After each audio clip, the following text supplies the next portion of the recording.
Sa isang tahimik na bar, nagtagay sina Fang Yi at Wang Liang gamit ang kanilang mga baso ng serbesa. Umupo sila at uminom, nagkumustahan matapos ang 3 taong hindi pagkikita. Napansin ni Fang Yi na ang kanyang matalik na kaibigan ay tila mas naging mature, at inisip niya na marahil ay naging mahirap ang kanyang panahon sa hukbong sandatahan. Ikinwento ni Wang Liang ang kanyang mga karanasan sa militar bago niya tanungin si Fang Yi kung kamusta na ito. Si Fang Yi ay nagbigay ng isang simpleng tugon, sinabing siya ay nasa mabuting kalagayan at nakapag-aral na sa kolehiyo. Habang umiinom ng serbesa, naisip niya ang kanyang nakaraang buhay. Sa magulong panahong iyon, hindi na niya muling nakita si Wang Liang. Naaalala niyang bilang isang sundalo, marahil ay namatay ito sa isang nakalimutang labanan. Naisip niya kung sa pagkakataong ito, sa kanyang bagong buhay, maaari ba niyang baguhin ang kapalaran ng kanyang kaibigan. Pagkaraan, binago ni Wang Liang ang paksa, naging mas seryoso ang kanyang tono. Tinanong niya si Fang Yi kung nakakita na ba ito ng anumang kakaiba nitong mga nakaraang araw, tulad ng mga zombie o halimaw mula sa pelikula. Agad na nag-ingat si Fang Yi. Alam niyang hindi nakapagtataka para sa isang sundalo na malaman ang tungkol sa spiritual energy revival, ngunit ang direktang tanong ay tila isang pagsubok upang alamin kung ano ang kanyang nalalaman. Nagkunwari siyang walang alam at tinanong kung ano ang ibig sabihin ni Wang Liang. Napabuntong hininga si Wang Liang at ipinaliwanag na hindi siya nandito upang aliwin siya, kundi upang bigyan ng babala. Sinabi niya kay Fang Yi na sa nalalapit na hinaharap, ang lahat ng kanilang pinahahalagahan, edukasyon, kayamanan, katayuan, ay mawawala ng halaga. Ang buong kaayusan ng mundo ay malapit ng magbago. Tahimik na nakinig si Fang Yi, walang ipinapakitang emosyon habang nakatitig sa kanyang basong walang laman. Alam niyang ang mga karaniwang sundalo ay may panata ng katahimikan at hindi maaaring magbunyag ng mga detalye tungkol sa spiritual energy revival. Kinumpirma nito ang kanyang hinala. Tinukoy siya ng militar bilang target at si Wang Liang, ang kanyang kaibigan noong bata pa, ay ipinadala upang subukan siya. Si Wang Liang, nang makita ang katahimikan ng kanyang kaibigan, ay sinubukan siyang bigyan ng katiyakan. Sinabi niya sa kanya na huwag mag-alala, na hanggat hindi siya nagbubunyag ng anumang bagay, magiging maayos siya. Ngunit naunawaan ni Fang Yi ang sitwasyon. Sa kabila ng kanyang pagpapanggap na kamangmangan, sinusubukan pa rin siya ng kanyang kaibigan na tulungan siya, kahit na nasa panganib na lumabag sa mga tuntunin ng militar. Mabait na binabalaan siya ni Wang Liang na mag-ingat sa mga darating na pagbabago. Biglang naputol ang kanilang pag-uusap nang biglang mag-vibrate ang telepono ni Wang Liang. Sinagot niya ang tawag, at isang galit na boses sa kabilang dulo ang nag-utos sa kanya na bumalik kaagad sa kanyang team at mag-ulat sa target na lokasyon sa loob ng 10 minuto. Napalingon si Wang Liang. Tinanggap ang utos habang tahimik na nanonood si Fang Yi. Agad siyang tumayo at bago siya umalis, humingi ng paumanhin kay Fang Yi at ipinaliwanag na mayroon siyang agarang misyon at hindi siya makita sa bahay. Nang malapit nang umalis ang kanyang kaibigan, ibinaba ni Fang Yi ang kanyang pagkilos. Tinanong niya kung ang misyon ay nauugnay sa espiritual na muling pagkabuhay ng enerhiya at sinabi sa kanyang kaibigan na isama siya. Huminto si Wang Liang. Lumingon kay Fang Yi na may halong pagkagulat at pagkalito. Tumayo si Fang Yi at hinawakan ang kwelyo ng kaibigan. Sinabi niya kay Wang Liang na dalhin siya sa kanyang mga nakatataas, na ipinaalam sa kanya na alam niya ang tunay na dahilan ng kanilang pagkikita. Pinapanatag niya ang kanyang kaibigan. Sinabi sa kanya na kahit hindi niya alam kung ano ang alam ng kanyang mga superior, alam niyang hindi siya sasaktan ni Wang Liang. Ipinaliwanag niya na mas interesado siya sa kung ano ang pakikitungo ng militar. Alam na dapat itong nauugnay sa malalaking pagbabagong nangyayari sa mundo. Dahil pinangangasiwaan na ng Spiritual Energy Association ang mga halimaw, na-curious siya kung ano ang papel ng militar, at gusto niyang makita ito para sa kanyang sarili. Pumayag si Wang Liang, at magkasabay silang naglakad patungo sa isang napakalaking, mahigpit na binabantayang base militar sa isang lambak ng bundok, na may nakapaskil na pangalan. Military No. 19 Spiritual Forbidden Zone. Habang papalapit sila, namangha si Fang Yi sa matinding kapal ng espiritual na enerhiya sa lugar. Napansin niyang ang antas ng konsentrasyon ay napakataas, marahil ay lumampas pa sa isang karaniwang pollution zone. Nang sila ay sinalubong ng isang squad ng mga sundalo, Isa sa kanila ang nag-utos kay Wang Liang na bumalik sa kanyang pangkat. Pagkatapos ng mabilisang pagsusuri, pinayagan ng mga sundalo si Fang Yi na makapasok sa base, na dinala siya sa isang maliwanag na koridor. Sa loob ng base militar, sina Fang Yi at Wang Liang ay dinala sa isang napakalaking parang kuweba na lugar ng pagsasanay. Doon, isang malaking grupo ng mga sundalo ang nasa isang desperadong labanan, gamit ang kumakaluskos na asul na enerhiya upang pigilan ang isang napakapangit, matinik na itim na nilalang na may kumikinang na pulang mata. Malupit ang paglaban ng halimaw, naglalabas ito ng nakapaminsalang sinag ng pulang enerhiya na sumisira sa hanay ng mga sundalo, nagdudulot ng mga sigaw ng sakit at takot, mula sa isang mataas na plataporma, nakamasid ang isang matatag at pulang buhok na opisyal, nakatingin ng kritikal sa eksena. Si Fang Yi, na dinala sa kanyang harapan, ay agad na nakilala ang kapangyarihan ng halimaw bilang halo ng dalawang magkaibang katangian. Kinumpirma ng opisyal ang kanyang iniisip, sinabing ang halimaw ay isang perpektong halo ng madilim at apoy na mga katangian, na ginagawa itong kakaiba at malupit. Idinagdag niya na malubhang nasugatan nito ang ilan sa kanyang mga sundalo. Isang caption ang nagpakilala sa kanya bilang isang 3-star Ghost Realm officer na nagngangalang Ji Royen. Nang makita niya si Wang Liang, binanggit niya ang kanyang pangalan, at agad siyang napatayo. Galit niyang tinanong kung bakit niya dinala ang isang hindi autorisadong tao sa isang pinaghihigpitang lugar. Ngunit bago niya maipaliwanag, pinutol na niya ito. Bahagyang lamambat ang kanyang ekspresyon nang sabihin sa kanya na kalimutan ito. Ipinaliwanag na ang sitwasyon ay apurahan at kailangan nila siyang sumali kaagad sa pormasayon. Pagkatapos ay ibinoling niya ang atensyon kay Fang Yi. Wala siyang nakitang espesyal tungkol sa kanya. Binanggit na ang kanyang espiritual na enerhiya ay bahagyang aktibo lamang. Sandaling inisip niya kung siya ba ang makapangyarihang pioneer na hinahanap nila. Ngunit ibinasura ang iniisip, alam niyang kailangan niyang tumuon sa labanan. Binigyan niya ito ng mahigpit na babala, dahil kaibigan siya ni Wang Liang. Hindi siya masyadong nagsasalita, ngunit nasa restricted area siya, at responsibilidad niya na ngayon ang buhay niya. Nanumpa rin siya na ilihim ang anumang bagay na nakita niya, sagot lang ni Fang Yi na naiintindihan niya. Nang matapos yun, kinuha ni Ji Royen ang utos. Kinuha niya ang isang napakalaking kanya ng enerhiya at sinigaw ang pangalan ng dalawa sa kanyang mga sundalo. Agad namang kumilos ang dalawang lalaki, nababalot ng asul na enerhiya ang kanilang mga katawan habang malapitan nilang nilabanan ang halimaw. Pagkatapos ay itinutok ni Ji Royen ang kanyang kanyan at nagpaputok ng napakalaking putok ng purong enerhiya sa nilalang. Ang pag-atake ay tumama sa halimaw ng direkta, na lumikha ng isang malaking pagsabog, ngunit ang nilalang ay malayo sa matalo. Nagpakawala ito ng galit na dagindong habang ang anino nitong anyo ay nagsimulang magpintig ng nakakatakot na pulang ilaw. Ang pangil nitong bibig ay lumaki at mas nagbabanta, malinaw na ang pag-atake ay nagpagalit lamang, na naging sanhi ng paglala ng mutation nito. Ang galit na halimaw ay hamampas gamit ang malalaking kuko nito, at isang sundalo ang sumigaw ng babala sa kanyang kasama. Nagawa ng isa pang sundalo ang pag-atake, ngunit ang lakas ng pag-atake ay nagpalipad sa kanya pabalik. Agad na pinamunuan ni Ji Royen, inutusan ang kanyang koponan na huwag maging pabaya at panatilihin ang kanilang distansya. Alam niyang kailangan nilang tapusin ang nilalang bago nito makumpleto ang ebolusyon nito. Sa pagmamasid sa gilid, humanga si Fang Yi sa pagganap ng sundalo. Nakita niya ang isang mahusay na sinanay na pangkat ng mga kasama na lubos na nagtiwala sa isa't isa, na may hindi kapani-pani walang disiplina at koordinasyon. Alam niya na ang bawat tao ay mahalaga, at na kapag sila ay nagtutulungan, maaari silang magpakawala ng isang kapangyarihang mas malaki kaysa sa kanilang mga individual na lakas. Ang pag-iisip na ito, gayunpaman, ay agad na naputol ng mapagtanto niyang ang kapangyarihan ng halimaw ay tumataas sa isang nakakatakot na bilis. Sinigawan niya ang mga ito na tumakbo, nagbabala sa kanila na hindi sila katugma ng nilalang sa kasalukuyang kalagayan nito. Ngunit ang kanyang babala ay nawala sa kaguluhan. Nagpaputok ang halimaw ng napakalaking sabog ng dark purple na enerhiya, na nagpalipad sa mga sundalo. Tumanggi si Ji Royen na umatras.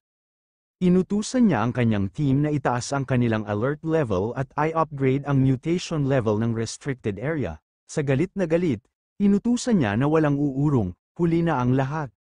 Kumpleto na ang pagbabago ng halimaw, Nakatayo na ito ngayon bilang isang malaking, demonyong halimaw, na natatakpan ng itim at pulang apoy. Ang mga mata nito ay kumikinang sa purong kasamaan. Ang isa sa mga sundalo ay sumigaw ng isang nakakatakot na babala. Ang masamang aso ay ganap na nahalo sa madilim na katangian at natapos ang mutation nito. Ang nag-iisang mata ng nilalang, na ngayon ay isang nasusunog na pulang globo, ay nakatuon sa isang bagong target. Itinuon nito ang tingin kay Wang Liang, na nakatitig lang sa likod, nanlamig sa takot. Habang ang halimaw ay naghahanda sa pag-atake, sina Ji Royen at Fang Yi ay parehong nag-react sa takot, na napagtanto na nasa panganib si Wang Liang. Nang makumpleto ng halimaw ang ebolusyon nito, na umaarangkada sa isang sabog ng kapangyarihan, isang sundalo ang marahas na itinapon pabalik sa pamamagitan ng pagdagsa ng enerhiya. Agad na sumigaw si Ji Royen para sa atensyon ng kanyang koponan, na ibinalita na ang C-level na masamang aso ay ganap na nag-mutate at ngayon ay reclassified bilang isang B-level na banta, na nangangailangan ng agarang pagbabago sa kanilang plano sa labanan. Ang sundalong itinapon sa lupa ay umubo ng spray ng dugo. Sumugod si Fang Yi sa kanyang tabi, sinalo siya at tinanong kung ayos lang siya. Ipinaliwanag ng nasugatan na sundalo na sinubukan niyang magpadala ng espiritual na enerhiya sa pumipigil na kwelyo ng halimaw. Ngunit ang ebolusyon ng nilalang ay naging sanhi ng marahas na pagsabog ng aparato. Sa kabila ng pag-ubo ng isang itim, makapal na likido, sinubukan ng sundalo na maging matapang, na sinasabi kay Fang Yi na huwag mag-alala tungkol sa mga opisyal ng Restricted Area 11. Nakatingin lang si Fang Yi sa isang malungkot, galit na ekspresyon, na napagtanto na ang kanyang mga normal na sandata ay wala ng silbi. Ibinagsak ni Ji Royen ang kanyang heavy energy cannon sa lupa. Tumayo siya sa harapan ng kanyang natitirang mga tropa, hindi natitinag ang kanyang determinasyon, nagbigay siya ng pangwakas, desperadong utos, anuman ang dapat nilang gawin, kahit na ang buhay nila ay kabayaran, hindi nila maaaring hayaang makatakas ang B-level na mutation na ito sa restricted zone. Ngunit nang siya at ang kanyang koponan ay tatayo na, diretsyong humakbang si Fang Yi sa kanyang harapan, na hamarang sa kanyang dinadaanan. Hiniling ni Ji Royen na malaman kung ano ang iniisip niyang ginagawa niya. Ngunit hindi niya ito pinansin, ang kanyang mga mata at kamay ay nagsimulang lumiwanag sa isang makinang na asul na liwanag habang ang mga arko ng hilaw na kidlat ay kumaluskos sa paligid niya. Isang malinaw na senyales na siya mismo ay sasali sa labanan. Napapaligiran ng kumakaluskos na asul na kidlat, tinuya ni Fang Yi ang napakapangit na nilalang. Ang kanyang mga mata ay kumikinang sa kapangyarihan habang nagtatanong kung gaano ito katigas. Pagkatapos ay sinugod niya ang mutated beast. Ang kanyang braso ay isang bolt ng maliwanag na asul na enerhiya na nakatutok mismo sa ulo ng nilalang.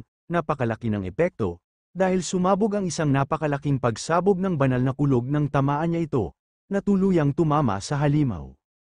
Ang matinding puwersa ng pag-atake ay lumikha ng isang malakas na shockwave na nagpa-atras sa mga kalapit na sundalo. Ang isa sa mga sundalo, na tigilan, ay nagsabing hindi siya makapaniwala, na pagtantong ito ang parehong B-level na halimaw na kahit ang kanilang commander na si Ji Royen, ay hindi kayang talunin ng mag-isa. Si Wang Liang, nagulat, ay bumaling kay Ji Royen at tinanong kung ang kanyang kaibigan ba talaga ang inaakala nilang siya. Sa isang seryosong tingin, kinumpirma niya na wala sa kanila ang mali, ipinahayag niya na siya ay, walang alinlangan, ang pioneer na kilala bilang, ang Tyrant. Tahimik na tumayo si Fang Yi sa harap ng halimaw, na nagliliyab pa rin ngunit malinaw na nasaktan ng kidlat. Nang makitang hindi ito ganap na natalo, nabanggit niya na kailangan niyang tapusin ang trabaho, pagkatapos ay sinabi niya kina Ji Royen at Wang Liang na umatras para sa kanilang sariling kaligtasan. Pinagmasdan siya ni Ji Royen, iniisip kung paano kailangan ng kanyang buong squad ng isang komplikadong pormasayon para lang harapin ang isang banta sa B-level. Gayunpaman, naghahanda siyang harapin ang lahat ng mag-isa. Iniisip niya kung anong klaseng kapangyarihan ang mayroon siya. Kinailangan niyang aminin na siya ang pinakamatinding anyo ng katangian ng kulog na nakita niya. Alam niya na ngayon pa lang, isa na itong top tier na pioneer sa buong bansa. At nagsimula siyang magtaka tungkol sa potensyal nito kapag ganap nang naganap ang spiritual energy revival. Habang itinaas ni Fang Yi ang kanyang kamay, nag-iipon ng mas maraming elektrikal na enerhiya, isang gulat na tingin ang lumitaw sa mukha ni Ji Royen, tumingala siya upang makita ang isang napakalaking bagyo ng enerhiya ng kulog na nabubuo sa kalangitan sa itaas niya. At hindi niya maiwasang magtaka kung gaano kitakat ang kanyang kapangyarihan habang patuloy itong nag-evolve. Sa huling hakbang pasulong, pinakawalan ni Fang Yi ang buong kapangyarihan ng kanyang katangiang kulog. Isang napakalaking haligi ng matingkad na asul na kidlat ang sumabog mula sa lupa kung saan nakatayo ang halimaw, isang pagpapakita ng kapangyarihan na tunay na tumugma sa kanyang codename, The Tyrant. Ang kanyang mga mata, na nanginginig pa rin sa natirang kuryente, ay nagpakita ng kalmadong determinasyon habang ang nakakabulag na liwanag mula sa kanyang pag-atake ay nagsimulang maglaho. Ang mga nakaligtas na sundalo ay nanunood sa takot. Ang isa ay nagkomento sa isa na ang tanawin ay nagpang-inig sa kanyang buong katawan. Bagamat kakayanin niya ang kinakaing unti-unting kapangyarihan ng halimaw, ang dalisay at mapanirang puwersa ng kulog ay nasa ibang antas. Kapag naayos na ang alikabok, casual na nagbigay ng thumbs up si Fang Yi sa kanyang kaibigan, ibinalita na wala na ang banta. Sumugod si Wang Liang. Sumisigaw ng maluwag na si Fang Yi ay natakot sa kanya hanggang sa mamatay. Sa sobrang tuwa, mapaglarong sinuntok ni Wang Liang ang kanyang kaibigan sa balikat, natatawa na hindi niya inaasahan na napakalakas ng kanyang matandang kaibigan. Nagbago ang mood nang humingi ng tawad si Wang Liang, na inamin na pinaghihinalaan niya na si Fang Yi ay isang pioneer ngunit kailangang sumunod sa mga utos. Pinalis ito ni Fang Yi. Tinanong kung bakit naging formal ang kanyang kaibigan pagkatapos ng 3 taon na hiwalay at sinabi sa kanya na naiintindihan niya. Naputol ang kanilang reunion nang lumapit si Ji Royan sa kanila. Formal niyang pinasalamatan si Fang Yi sa tulong nito. Iniabot ang kanyang kamay bilang tanda ng paggalang. Sa bahagyang ngiti, tinanggap ni Fang Yi ang kanyang pasasalamat. Kinamayan niya ito, sumagot na walang problema at siya ang pangunahing kumilos upang iligtas ang kanyang kaibigan. Pagkatapos ay formal niyang ipinakilala ang kanyang sarili bilang Ji Royan, ang warden na namamahala sa Forbidden Area 019. Ipinaliwanag niya na dahil nailigtas niya ang buong base, kailangan niyang maghain ng tamang ulat at tinanong kung handa siyang iwan ng kanyang impormasyon sa pakikipag-ugnayan. Sumang-ayon si Fang Yi nang walang pag-aalinlangan, habang si Wang Liang ay nakamasid sa gilid. Tahimik na namangha sa kakaibang karanasan na makita ang kanyang matigas na commanding officer na kumilos ng magalang sa kanyang childhood friend. Nang matapos ang mga formalidad, direktang at seryosong alok si Ji Royan. Sinabi niya na ang lakas ni Fang Yi ay mas malaki kaysa sa marami sa mga espesyal na pioneer ng militar at formal na inimbitahan siyang sumama sa hukbo. Gayunpaman, inamin niya na ang isang imbitasyon mula sa isang base warden na tulad niya ay malamang na hindi sapat upang kumbinsihin siya. Sa loob-loob niya, sinusubukan pa rin niyang hawakan ang laki ng kapangyarihan nito. Ang higit na ikinagulat niya ay ang pagkaunawa na isa rin siyang 3-star Ghost X Realm Cultivator. Katulad niya, gayunpaman, ang kanyang mga kakayahan ay umabot sa isang antas na lampas sa kilalang mga limitasyon ng realm na iyon, na ginawa siyang isang halimaw ng hindi kapani-pani walang kapangyarihan. Kalmadong tinanong ni Fang Yi si Ji Royan kung talagang sinadya niya na pakiramdam niya ay hindi siya karapat-dapat na imbitahan siya. Sa bigat ng awtoridad ng kanyang superior sa kanya, kinumpirma niya ang kanyang mga salita, na nagsasabing walang dapat tanggihan. Ipinaliwanag niya na ang utos na isangkat siya ay nagmula sa mataas na utos, at natitiyak niyang darating sila para personal siyang anyayahan sa hinaharap. Isang maliit na tawa ang pinakawalan ni Fang Yi. Sinabi sa kanya na hindi kailangang maging ganoon kapormal. Ipinatong niya ang isang kamay sa kanyang dibdib at ipinaliwanag na talagang iginagalang niya silang lahat. Batid na hindi lahat ay may lakas ng loob na isakripisyo ang kanilang sarili para sa iba. Inamin niya na hindi pa siya nakakita ng mga sundalo sa labanan noon, at ang nakita niya lang ay talagang nagpakilo sa kanya, na antig sa kanyang katapatan. Si Ji Royan ay maaari lamang mag-alay ng isang tahimik na pasasalamat. Pagkatapos ay gumawa siya ng sarili niyang alok, sinabi niya sa kanya na kung sakaling magkaroon sila ng problema sa hinaharap, maaari silang tumawag sa kanya para sa tulong, tulad ng palagi nilang ginagawa para sa mga ordinaryong tao na tulad niya sa nakaraan. Gayunpaman, nagdagdag siya ng isang mahalagang kondisyon. Hindi nila maaaring hadlangan ang kanyang personal na paglilinang o hadlangan ang kanyang kalayaan. Ang kanyang hindi inaasahang proposal ay nagdulot kay Ji Royan na pansamantalang natigilan. Nang matapos ang kanilang negosyo, inihayag ni Fang Yi na gabi na, at dapat na siyang umalis. Sumang-ayon si Jiroyen, sinabing kailangan pa nilang alisin ni Wang Liang ang katawan ng mutated na nilalang at aayusin niya na may magbabalik sa kanya. Habang nakatayo siya sa harapan ng mga sundalo, sa wakas ay naunawaan ni Fang Yi ang tunay na layunin ng militar sa bagong panahon na ito, napagtanto niya na sila ay pumwesto sa mga mapanganib, mayaman sa espiritual na lugar na ito sa dalawang dahilan. Upang gamitin ang enerhiya para sa kanilang sariling pagsasanay, at higit sa lahat, upang kumilos bilang isang mahalagang linya ng depensa sa pagitan ng ordinaryong mundo at ng mga kakaibang halimaw na ngayon ay nagbabanta dito. Pagkaalis niya, lumingon si Jiroyen kay Wang Liang at sinabing hindi na mailalarawan ang kanyang kaibigan sa isang simpleng salita tulad ng kahanga-hanga. Alam niya na ang nakita nila noong araw na iyon ay maliit na bahagi lamang ng kanyang tunay na lakas. Ang katotohanan na ang isang pioneer ay maaaring maabot ang isang mataas na antas ng kapangyarihan ng napakabilis ay nagpakita na siya ay may kamanghamanghang antas ng pananaw, napagpasyahan niya na siya ay isang pambihirang halo ng swerte, tapang, at hilaw na kakayahan, lahat ng mga bagay na kailangan para sa kadakilaan. Nang makita ang malalim na paggalang ng kanyang commander sa kanyang kaibigan, sabik na iminungkahi ni Wang Liang na kung sa palagay niya ay hindi siya ang tamang tao na mag-recruit sa kanya, dapat niyang hayaan siya, bilang kanyang childhood friend na gawin ang trabaho. Gayunpaman, mabilis siyang ibinalik ni Jiroyen sa realidad sa pamamagitan ng isang matalim na tapik sa ulo, na nag-utos sa kanya na huminto sa pagsasalita at tulungan siyang maglinis, pumayag na lang siya habang hinihila siya papunta sa trabaho. Nang maglaon ng gabing yun, pabalik sa kanyang apartment building, nagmuni-muni si Fang Yi sa bubong, na napapaligiran ng maningning na gininto ang aura, naisip niya ang pakikipagpulong niya sa militar. Alam niya na habang ang paglalakbay ay nagsiwalat ng kanyang pagkakakilanlan, ipinakita lamang niya sa kanila ang kanyang katangiang kulog, na inilihim ang iba pa niyang kapangyarihan.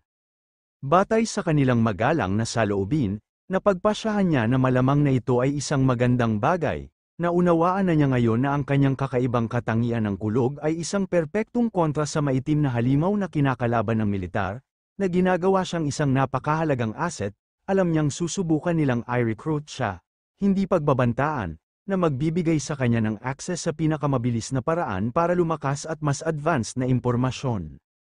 Nilinaw din ng mga pangyayari sa araw na iyon ang iba't ibang tungkulin ng dalawang pangunahing puwersa ng pioneer ng bansa, ang militar, na kinakatawan ni Jiroyen, ay ang Night Watchers, ang mga nakatagong tagapagtanggol ng bansa, ang Spiritual Energy Cultivation Association, kasama ang mga ahente tulad ni Su Qingying, ang namamahala sa paghawak ng mga banta na dumausdos sa mga lungsod, na nagpoprotekta sa buhay sibilyan hanggat maaari. Naunawaan niya ang dalawang bahagi na estratehiya ng gobyerno, gamit ang mga ipinagbabawal na sona upang maglaman ng pinakamalaking panganib habang dahan-daang naglalabas ng impormasyon sa publiko tungkol sa mga darating na pagbabago. Ang maingat na diskarte na ito ay pagbili ng mahalagang oras, na pumipigil sa lipunan mula sa pagbagsak sa kaguluhan. Habang ipinagpatuloy niya ang kanyang pagmumuni-muni, isang maliwanag na globo ng ginintoang enerhiya ang pumutok sa kanyang kaibuturan. Nabanggit niya na sa kabila ng pag-absorb ng masaganang enerhiya ng Forbidden Zone, hindi niya naramdaman ang agarang pangangailangan na mag-level up, gayunpaman, mabilis na nagbago ang pakiramdam, ang gintong enerhiya ay dumaloy sa kanya, at ang mga bitak ng kapangyarihan ay kumalat sa kanyang mukha. Ang paggugol ng kahit isang maikling panahon sa gayong mayaman sa espiritual na lugar ay napuno siya ng gusto, nakilala niya kaagad ang mga palatandaan, siya ay nasa bingit ng isa pang tagumpay. Samantala, sa mga kalye sa ibaba, ang kanyang pinsan na si Lin Yi ay naglalakad pa uwi na may dalang mga pamilihan, iniisip kung nakabalik na siya, naisip niya na kung siya ay nasa bahay, maaari niya itong subukan ng kanyang pagluluto. Ang kanyang casual na pag-iisip ay biglang nabasag nang tumingala siya at nakita ang isang napakalaking haligi ng gintong liwanag na bumubulusok sa kalangitan sa gabi mula sa direksyon ng kanyang apartment building. Nanlaki ang mata niya sa gulat at pagkaalarma, isang refleksyon ng nag-aalab na banal na palakol ang lumitaw sa kanyang mata nang makilala niya ang malakas na enerhiya ng pagsulong sa kaharian ng Ghost Axe, ngunit agad niyang nalaman na mali siya. Ang laki ng kapangyarihan, na nagpapakita bilang isang napakalaking nagniningas na banal na palakol sa kalangitan, ay masyadong nakakatakot para sa isang ordinaryong tagumpay, nakatitig lang siya sa hindi makapaniwala, Iniisip kung may isa pang makapangyarihang pioneer na lumilipat sa lungsod.